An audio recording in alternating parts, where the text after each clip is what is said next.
Bonjour et bienvenue au podcast Performer autrement au quotidien, le podcast où on jase la performance qui revitalise plutôt que de celle qui épuise. Alors aujourd'hui, on va parler d'une thématique, comment ça va avec vos partenaires d'affaires.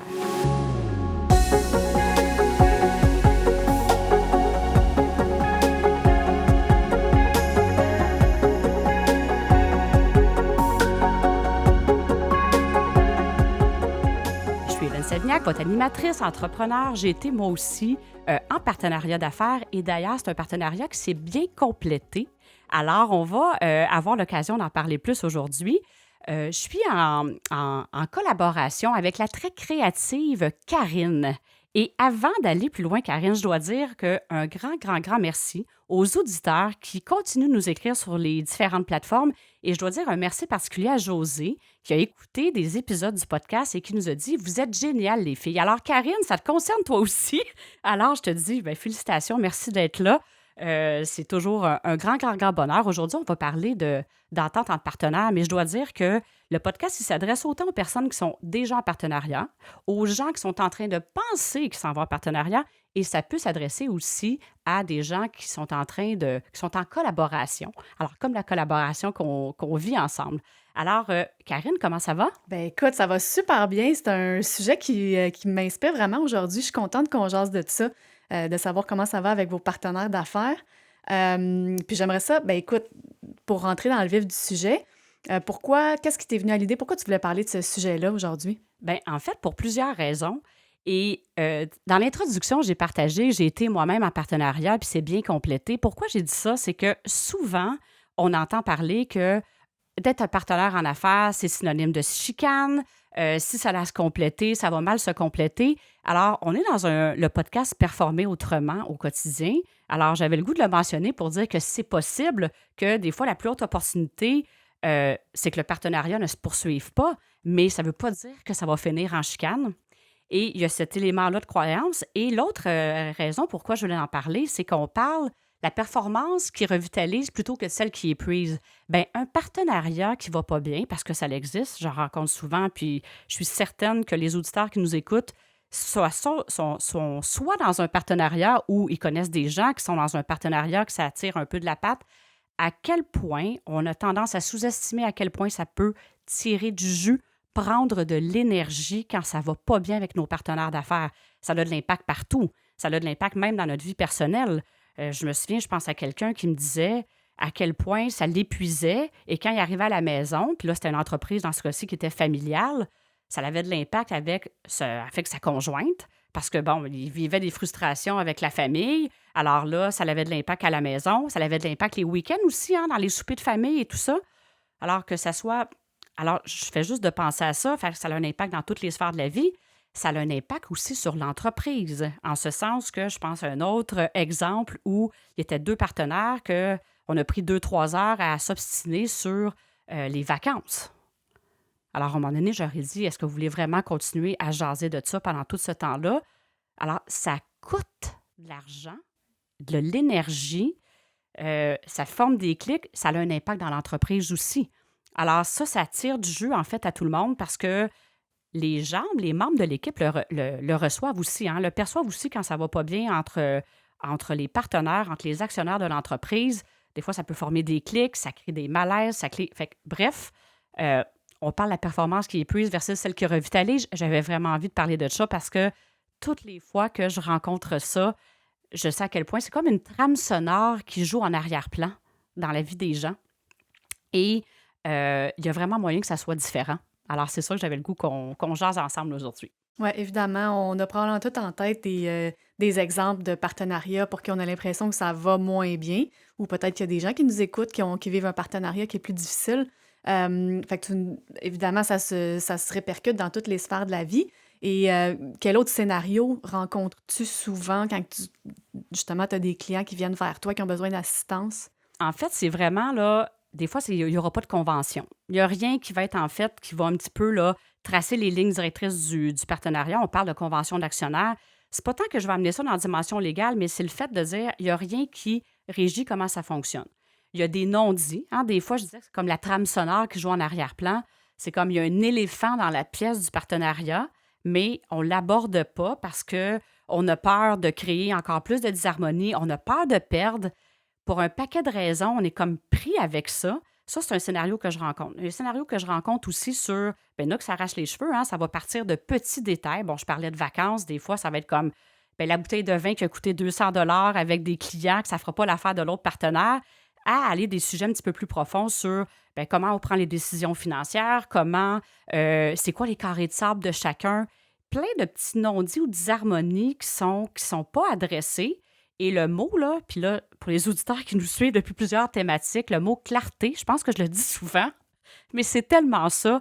Fait que les scénarios que je rencontre souvent, c'est du manque de clarté entre partenaires d'affaires qui crée beaucoup de disharmonie, beaucoup de non-dits, et ça l'amène, bien sûr, beaucoup, beaucoup de lourdeur.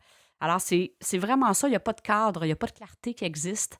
Alors, c'est des scénarios communs du petit détail qui s'accumule au fil du temps à des décisions plus importantes où qu'il n'y a pas de... En fait, il n'y a pas de clarté, il n'y a pas d'harmonie, il n'y a pas de ligne directrice par rapport à ça. Alors, et puis, il y a les croyances de chacun par rapport à ça qui se disent, bon, on le sait bien, hein, c'est sûr qu'un partenariat, ça ne fonctionnera pas. Fait que c'est tous des scénarios que je rencontre et que les gens me sont un petit peu prêts avec ça. Puis des fois, ils se disent, je vais-tu être capable de voir ça différemment? Je peux-tu m'en sortir? Ça fait des années que ça dure. Alors, c'est vraiment tout. Il y a aussi des gens qui partent un partenariat, mais des fois, on est tellement surexcité par le projet qu'on oublie aussi de mettre de la clarté sur comment ça devrait se dérouler, mais on pourra s'en rejaser. Mais c'est des types de scénarios que je rencontre. Pourquoi les gens viennent vers moi, en fait, mais aussi qu'est-ce que j'entends parler autour de moi. Mais justement, tu l'as dit, ils vont dire, bon, écoute, ça fait des années que ça dure, que c'est comme ça, on ne peut pas le changer, ça fait 15 ans qu'on est en partenariat, mais quand même, moi, je ne l'ai pas vécu, là, je n'ai pas de partenariat d'affaires, mais ça n'a pas été évident quand ça fait 10, 15, 20 ans, puis qu'il y a des non-dits, puis qu'il y a des choses pas claires. Qu'est-ce que tu suggères? Je m'ai fait poser cette question-là en disant, hey, ça fait tellement longtemps, là, comment je vais pouvoir changer ça? J'aurais tendance à dire, c'est sûr, quand ça fait 20 ans, ça peut changer. Il faut peut-être être juste un petit peu plus patient, évidemment, parce que moi, j'appelle ça une co-création, un partenariat. Hein. Ça fait 20 ans que c'est comme ça veut dire qu'il y a 2, 3 partenaires qui ont fait le choix de poursuivre dans cette dynamique-là, exemple, depuis 20 ans. Ce que j'ai envie de dire, puis quand là, c'est un sujet, souvent, là, que c'est pas évident, c'est un sujet délicat, la première des choses, quand j'entends quelqu'un qui en a gros sur le cœur depuis... Des fois, là, ça peut faire 1 an, puis c'est tellement à fleur de peau que la personne en a beaucoup sous le cœur, mais quand ça fait même un moment, la première question, une fois que la personne, je dis, bon, sors tout le venin que tu as dans la tête, là, j'appelle ça du venin, là, d'avoir du venin dans ses pensées, sors de tout ce que tu as à dire. Et quand une fois ça c'est fait, la première question que je pose, est-ce que tu es prêt à compléter? Quand tu parles de compléter, c'est terminer. De terminer le partenariat. Est-ce que tu es prête à le terminer? Il n'y a plus aucun espoir, c'est complet de ton côté. Et plus souvent qu'autrement, la réponse n'est pas oui. Alors, on passe beaucoup, beaucoup d'énergie à regarder qu'est-ce que l'autre fait ou l'autre. Là, je vais parler au masculin, c'est plus facile. Mais qu'est-ce que l'autre personne a fait ou n'a pas fait? Mais la première question, c'est de dire, fait que si la réponse c'est oui, bien, c'est une chose. Ça peut être correct aussi de le compléter, puis c'est clair pour nous. Mais une fois que ça c'est fait, souvent les gens ils se disent, je ne suis pas prête encore à passer à l'action et à vraiment, je vais dire, comme tirer la plug, là, pour utiliser un beau terme, mais c'est vraiment ça. Alors ça, c'est la première question à se poser. Quand la réponse c'est non, la deuxième question, la deuxième chose, c'est plutôt que de regarder jusqu'à ce que l'autre a fait ou n'a pas fait, qu'est-ce qui nous a irrités, c'est de regarder sa propre partie à soi. Quand je parle de la co-création, là, c'est qu'on crée ça à deux. Puis je vais donner un exemple très concret par rapport à ça. Souvent, ça va arriver, quelqu'un va dire, c'est tout moi qui fais tout dans l'entreprise. J'ai tout sur les épaules.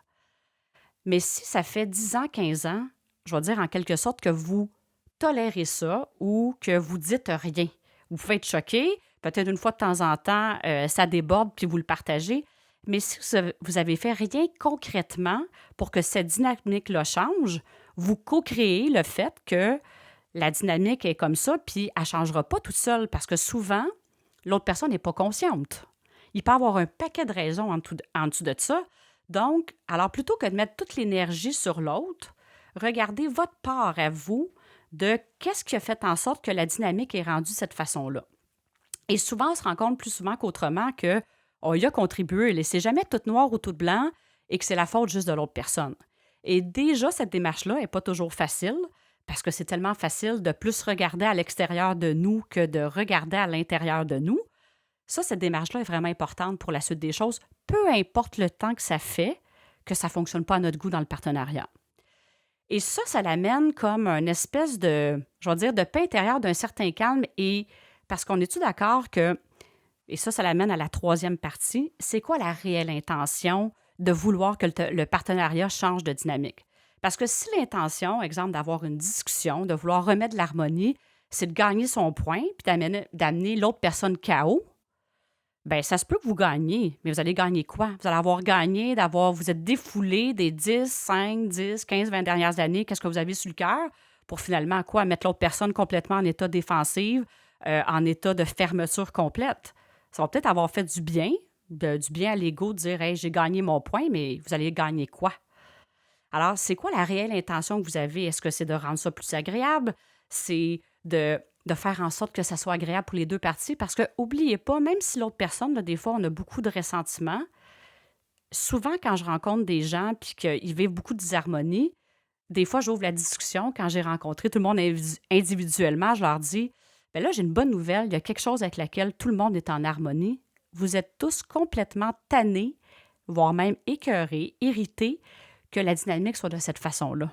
Alors, il y a une harmonie que, alors même si on pense que l'autre personne, ça ne les dérange pas, tout ça, les gens ne sont pas bien dans le conflit, ne sont pas bien en disharmonie. Alors, c'est surprenant. Alors, la réelle intention, c'est quoi? L'intention, c'est d'amener de l'harmonie, que ça soit plus léger, que ça soit plus facile, que ça soit plus fluide. Quand on la ressent vraiment, cette intention-là, ça va vraiment faire une différence sur comment on va s'asseoir avec la personne pour adresser quelque chose, même si ça fait plein d'années que c'est là.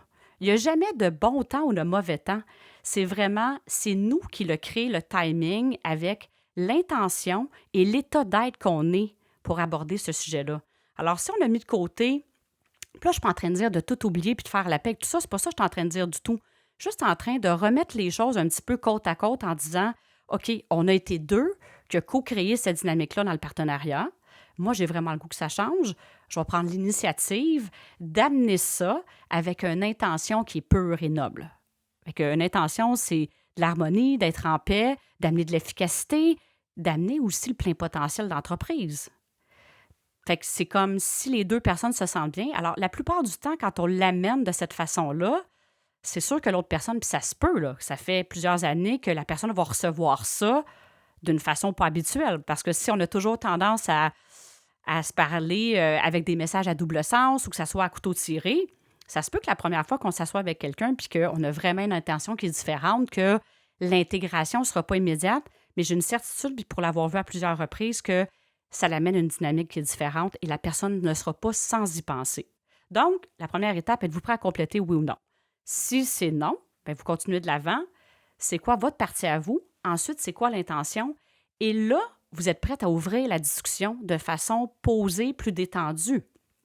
Puis là, loin de moi l'idée d'acheter la paix, c'est juste de dire, on va essayer de partir puis mettre, je vais dire, les meters à zéro pour avoir une discussion et ouvrir à jaser en toute authenticité et ouverture de qu'est-ce qu'on aimerait ça qui change dans le partenariat.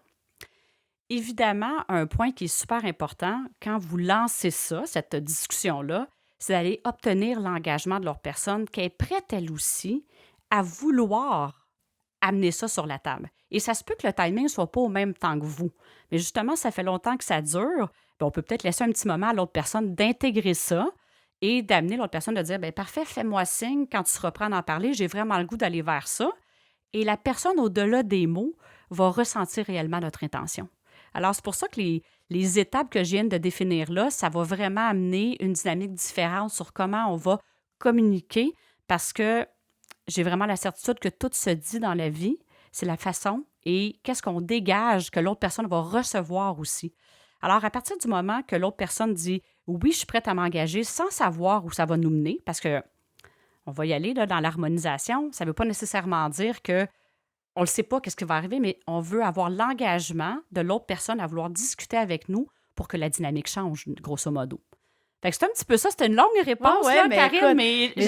je le vois comme quoi ça peut être assez simple quand les deux partenaires ou les trois ou les quatre ont une ouverture puis sont prêts à aller harmoniser puis en discuter. Il doit y avoir des scénarios, justement, où est-ce que tu as un des deux ou un des trois partenaires qui est prêt à ouvrir le dialogue, qui est prêt aussi à partager sa réelle intention, mais que les autres ne le sont pas. Fait que là, une assistance externe peut être très bénéfique, un peu comme les services que toi, tu offres. Puis, tu sais, je veux pas que tu embarques non plus dans nécessairement comment tu fais pour harmoniser, mais est-ce qu'il y a peut-être des petites choses que tu veux rajouter par rapport à l'harmonisation? Bien, merci d'amener le point parce que c'est vrai. Évidemment, oui, c'est vrai que c'est ça que je fais dans la vie, mais ça peut être moi, ça peut être d'autres personnes. L'idée là-dedans, c'est de dire une ressource neutre peut vraiment assister à voir plus clair à travers de ça parce que oui, je dis, OK, l'intention qu'on a d'être calme, d'être en harmonie, d'être posé pour amener ça, mais c'est sûr qu'après ça, quand on embarque dans le processus d'harmonisation, il y a des choses qui peuvent venir remonter à la surface qui viennent nous déranger. Parfait, on a l'engagement de s'asseoir, mais à un moment donné, il faut parler des vraies affaires. Et là, des fois, ça peut faire remonter des choses en nous. Et c'est là qu'une ressource extérieure peut vraiment venir nous aider à harmoniser. Et c'est pour ça que, des fois, quand je parle de ça, les gens disent on va aller en médiation ou en négociation. Non, non, non, c'est pas une négociation, puis c'est pas pour jouer sur les mots que je dis ça. Ici, quand je parle d'harmonisation, c'est d'être côte à côte par rapport à ça, parce que souvent dans l'énergie de la négociation ou de la médiation, il y a comme un gagnant puis un perdant. OK, je vais plus le prendre négociation, il y a un gagnant puis un perdant. Fait que c'est jamais le fun. Tandis que dans une harmonisation, c'est gagnant-gagnant, côte à côte, dans le respect de chacune des parties. Et là, le plus haut potentiel va là. Parce que quand quelqu'un perd, automatiquement, c'est naturel. Quand on perd à quelque part, on a le goût de se racheter à quelque part. Alors, l'harmonisation, c'est de dire, OK, on va vraiment aller dans un processus d'harmoniser ça côte à côte pour que chacun se sente honoré dans sa contribution, mais honorer l'entreprise aussi. Parce que quand on est dans un partenariat, une raison d'être qui nous unit, c'est la raison d'être de l'entreprise. Alors, bien sûr, c'est d'honorer toutes les parties et l'équipe. Alors, dans le fond, ce que je veux parler en lien avec ça, c'est que ça va prendre, quand je parle de l'harmonisation, j'aime beaucoup utiliser l'équation de l'harmonie qui est de l'authenticité, qui est de l'ouverture et de la compassion. Oui, ça va prendre de l'ouverture et de l'authenticité de dire les vraies affaires. Et c'est là aussi que des fois, d'avoir quelqu'un à l'externe qui vient, parce que des fois, ça va sortir d'une façon. Ça peut grimper des rideaux assez vite. Ça peut grimper des rideaux. Alors, c'est bon de mettre un petit cadre de la discussion puis de ramener ça quand ça part des fois. Puis il y a des fois, c'est comme on est atteint, je vais dire, émotivement. Et entre ce qu'on veut dire puis qu'est-ce qui sort, il y a un écart. Alors, des fois, c'est ça que la ressource externe va pouvoir aller un petit peu faciliter la communication pour ajouter certaines choses pour faire en sorte que les gens aient le goût de continuer. Donc, l'ouverture à accueillir le point de vue de l'autre. Parce que, comme je dis, c'est une co-création. Fait que c'est rare que quelqu'un est blanc comme neige. Hein? À chaque fois qu'il y a comme une disharmonie, il y a toujours quelque chose qu'on a fait, qu'on aurait dû faire, qu'on n'a pas fait. Il faut être en ouverture par rapport au point de vue de l'autre. L'authenticité de se dire les vraies affaires et de la compassion. La compassion pour soi, pour toutes les mal-être que ça nous amène, c'est d'avoir de la douceur, assez de douceur pour soi, pour dire hey, c'est pas évident. Là, dans le fond, je me suis laissé endurer ça pendant X années ou peu importe, et d'avoir la compassion aussi pour l'expérience de l'autre. Parce que, comme je le disais, il n'y a personne qui se fait du plaisir là, dans la disharmonie et ça a de l'impact partout. Alors, juste de ces trois éléments-là, de connecter à ça avant de s'asseoir, avant de discuter de ça, ça peut faire une différence. Alors, ces trois éléments-là, ces trois ingrédients qui sont assez, qui sont assez clés. Et aussi d'avoir puis d'harmoniser, c'est vraiment de voir c'est où que ça vient vraiment nous chercher. Est-ce que c'est dans l'iniquité des contributions, par exemple, de s'écouter, de se respecter assez pour dire, OK, on est dans un projet commun, on a le goût que ça prenne de l'expansion, on est-tu capable de se rasseoir ensemble et de regarder c'est quoi la contribution de chacun, qu'est-ce qui va faire du sens? Puis on se le cachera pas, je reprends l'exemple tout à l'heure de j'ai l'impression que je fais tout sur les épaules, que l'autre personne ne fait rien. Bon, est-ce que la personne, mettons, qui serait moins impliquée, est-ce qu'elle est dans son X, on en a déjà parlé, est-ce que la personne est dans sa zone d'excellence? Qu'est-ce qui fait en sorte que la personne est plus retirée, si c'est le cas? Alors, d'avoir la compassion aussi, c'est de dire, bien, peut-être que chaque personne n'est pas nécessairement dans sa zone actuellement, qui fait en sorte qu'il y a un certain désengagement. Fait que quand on dit l'ouverture, là, c'est vraiment l'ouverture à accueillir tout ce qui est présent, parce que c'est ça les non-dits. Et quand on travaille avec les vraies affaires, bien, c'est là qu'on va être capable, en fait, de trouver, puis c'est même pas de trouver, il y a comme les solutions, on va le dire comme ça, vont émaner tout seul des rencontres. C'est vraiment là, d'avoir assez de respect et d'ouverture pour accueillir qu'est-ce qui va être là, même si des fois, sur le coup, ça fait pas notre affaire, là. Ah ouais, parce qu'il peut y avoir autant des gros morceaux qui vont être lâchés que des petites choses tellement banales qui peuvent être un gros non-dit pour la personne qui le garde, puis qui, pour les partenaires, vont faire comme Colin, tu sais, t'avais juste à me le dire, puis c'était simple à régler, là.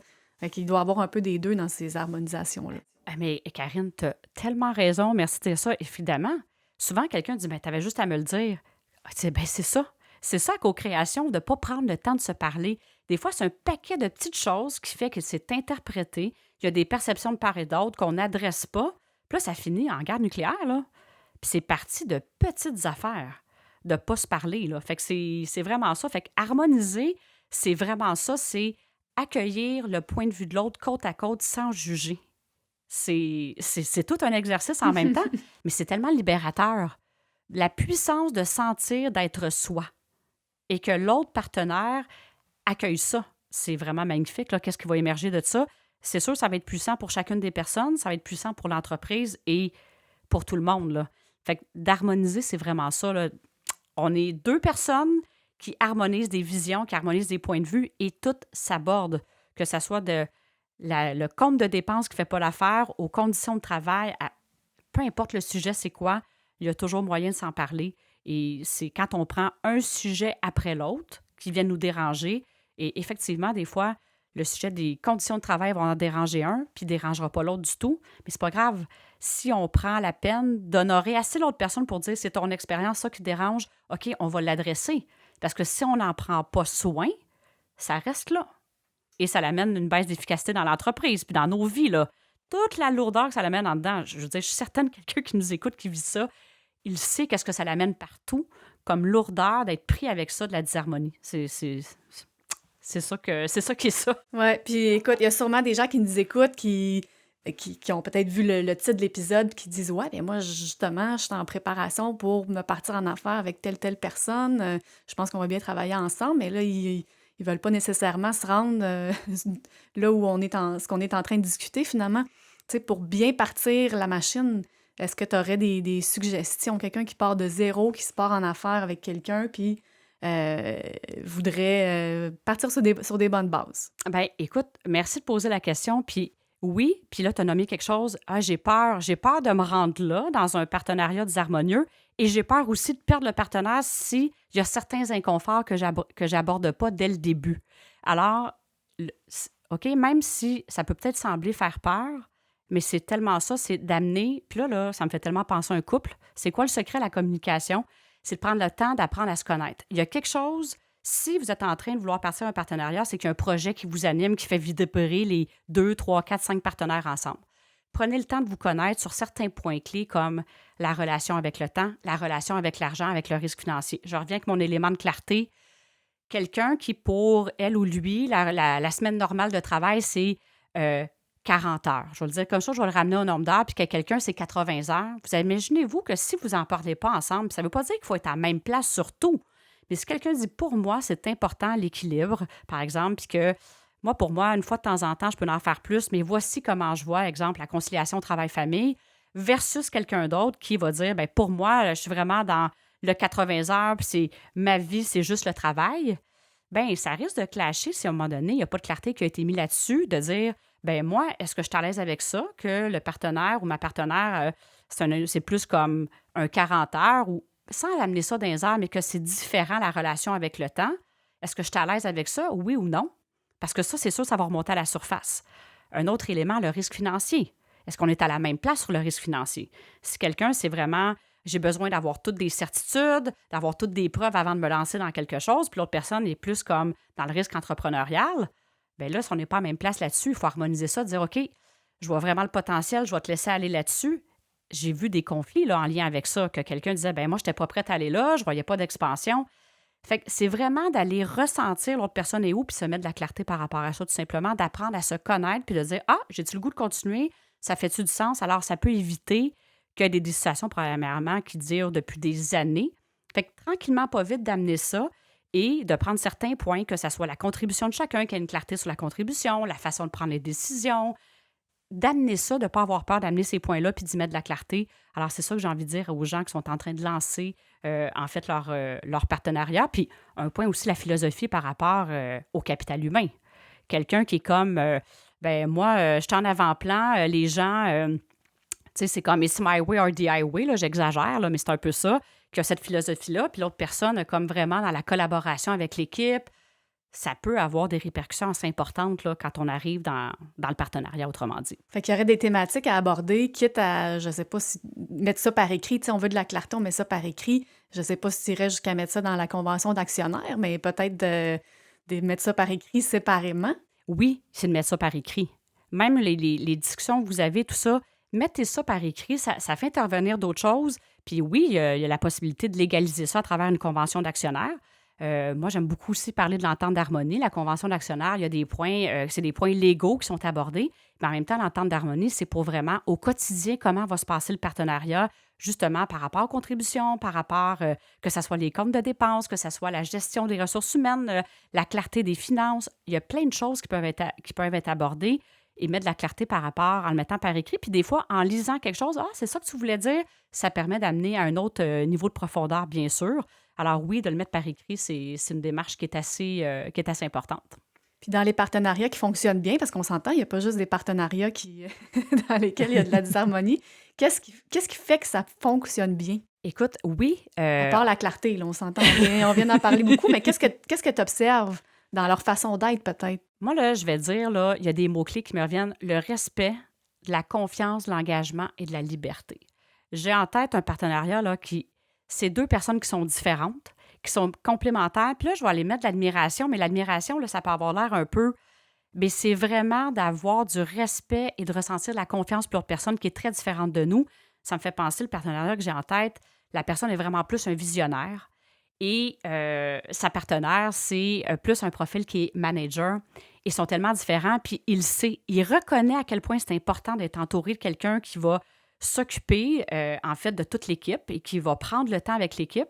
Lui, souvent, il est dans sa vision, il a une idée après l'autre. Puis là, des fois, il se dit, je le sais, quand j'arrive pour m'exprimer auprès de l'équipe, ça sort un peu carré. Il sait, puis il apprécie à quel point sa partenaire, elle amène quelque chose qui est complémentaire puis qui est puissant. Et la partenaire, à l'inverse, elle dit, hey, moi, je ne savais pas cette vision-là, je suis pas là, je suis bonne pour soutenir la vision. Et il y a vraiment une admiration, un respect mutuel et de laisser la confiance et laisser pleinement l'autre la liberté d'être qui il est. Et ça, c'est vraiment wow, ça fait comme quelque chose qui est vraiment solide. Fait que c'est comme, tu as deux personnes qui sont ensemble, sont pleinement qui ils sont, au service d'une entreprise, au service d'une équipe. Alors ça fonctionne bien. Alors le respect est là. Ils font même des plaisanteries par rapport un peu à les zones d'inconfort de un et de l'autre, puis ils sont capables de se taquiner, de reconnaître où sont, puis j'aime pas ça dire le mot limite, mais peut-être pour mettre ça clair, où jusqu'où une personne est bien dans sa zone de confort, sa zone d'excellence. Alors, ils s'honorent chacun dans leur zone d'excellence. Alors, c'est vraiment ça. Puis, une liberté sans attachement. OK? C'est comme, on est engagé dans la même raison d'être, mais on n'est pas attaché à être obligé d'être ensemble. On va continuer ce partenariat-là tant ou aussi longtemps que ça va faire l'affaire des deux. On n'est pas obligé un à l'autre. Et ça, je pense que ça s'applique à la vie de couple aussi, là, en passant. Mm-hmm. Mais dans un partenariat que j'ai vu qui fonctionnait, il n'y avait pas de petite affaire qu'on est obligé d'être ensemble. On le fait parce qu'on tripe, on a du fun et on connecte à la même raison d'être d'entreprise. Et ça, c'est vraiment puissant. J'adore, définitivement. Puis j'aime bien quand tu termines avec une petite invitation. Si tu n'avais pas d'autres choses à ajouter, mais écoute, j'ai une invitation pour les auditeurs. L'invitation pour les auditeurs avec qu'est-ce qu'on vient de... Puis j'aime ça quand tu me poses cette question-là d'invitation. En même temps, ça me fait... vous posez la question, présentement, comment ça va dans votre partenariat? Est-ce que ça va bien ou c'est un petit peu plus de lourdeur? Et mon invitation, ça serait de dire, si c'est un petit peu plus en disharmonie, qu'est-ce que vous pourriez faire? Une action cette semaine avec les différents... en fait, j'ai partagé quelques pistes là, dans l'épisode d'aujourd'hui. Qu'est-ce qu'une action que vous pourriez faire en lien avec harmoniser, en fait, votre partenariat ou faire en sorte que de faire les choses différemment à partir d'aujourd'hui? Alors, ça serait ça, mon invitation. Et j'ai deux invitations. Et pour ceux qui connaissent des gens avec qui ont un partenariat qui va bien, qui est vraiment là, dans l'essence un petit peu qu'est-ce que j'ai décrit, en fait, je vous invite à partager ça sur iTunes. Vous avez l'opportunité de mettre des commentaires. Alors, je vous invite vraiment, ou ça peut être sur les plateformes de nos réseaux sociaux aussi de Synaction Expansion, nommer des partenariats que vous trouvez vraiment wow, qui sont en harmonie et puissants. Alors, j'aimerais vraiment ça parce que ça pourrait peut-être même être des invités d'un prochain podcast, d'avoir des gens qui viennent nous parler de leur partenariat. Alors, ça serait... Fait que j'ai 2 invitations, en fait, à Mais je suis vous envoyer. d'accord. Écoute, ça serait vraiment le fun que les gens nous partagent, viennent honorer leurs partenaires d'affaires parce que ça va bien puis ils sont heureux. On veut vous connaître. Oui, parce que c'est ça, on entend souvent parler des histoires qui vont pas bien, mais il y en a des histoires de partenariats qui sont en expansion. Alors ça, j'aimerais vraiment ça, avoir la chance de rencontrer des entrepreneurs aussi qui seraient ouverts à venir partager leur expérience. Alors, c'était ça que je voulais partager cette semaine. Un gros merci. Merci à toi, Karine. C'est toujours un grand privilège d'être à tes côtés pour ces épisodes de podcast. Alors, tous les auditeurs, continuez à nous écrire sur les réseaux sociaux. Vos bons mots, ils nous font chaud au cœur et j'aime ça communiquer avec vous. On est présent sur toutes les plateformes, Google, YouTube, Spotify, iTunes. Alors, et n'hésitez pas, si ça vous tente d'aller mettre des petites étoiles aussi sur iTunes. Ça assiste le podcast à prendre encore plus d'expansion, à rayonner et contribuer aussi à faire en sorte que ça part votre semaine du bon pied. Pourquoi pas assister d'autres personnes à partir leur semaine du bon pied aussi. Alors, sur ça, je vous souhaite une magnifique semaine et beaucoup d'harmonie avec vos partenaires et collaborateurs. À bientôt!